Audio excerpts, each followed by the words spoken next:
L'objectif de la Libra est simple, faciliter les paiements des utilisateurs grâce aux applis que possède déjà Facebook, à savoir WhatsApp, Instagram et Messenger. Bientôt, il devrait donc être possible d'effectuer des transactions sur ces plateformes. Et l'idée, c'est évidemment pour Facebook d'étendre son hégémonie et de faire en sorte que les utilisateurs restent toujours plus longtemps connectés en lançant notamment de nouveaux services. Mais alors, à quoi ça sert? À qui ça s'adresse?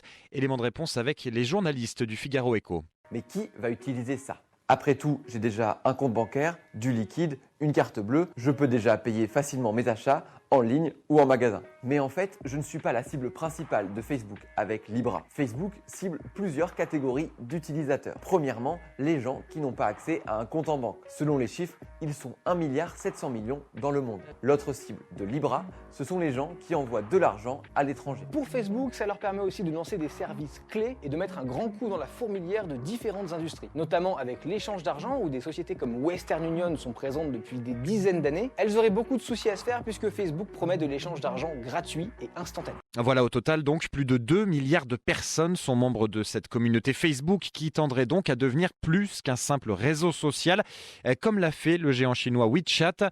Ce qui n'était qu'un service de messagerie est devenu une application qui permet de commander un taxi, à manger, de recharger son pass de métro.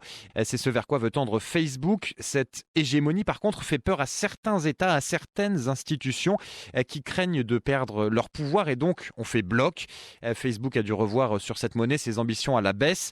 À la base, la Libra devait être une crypto-monnaie indépendante des États et des banques, mais les régulateurs financiers et les autorités américaines et françaises notamment se sont opposés à cette idée.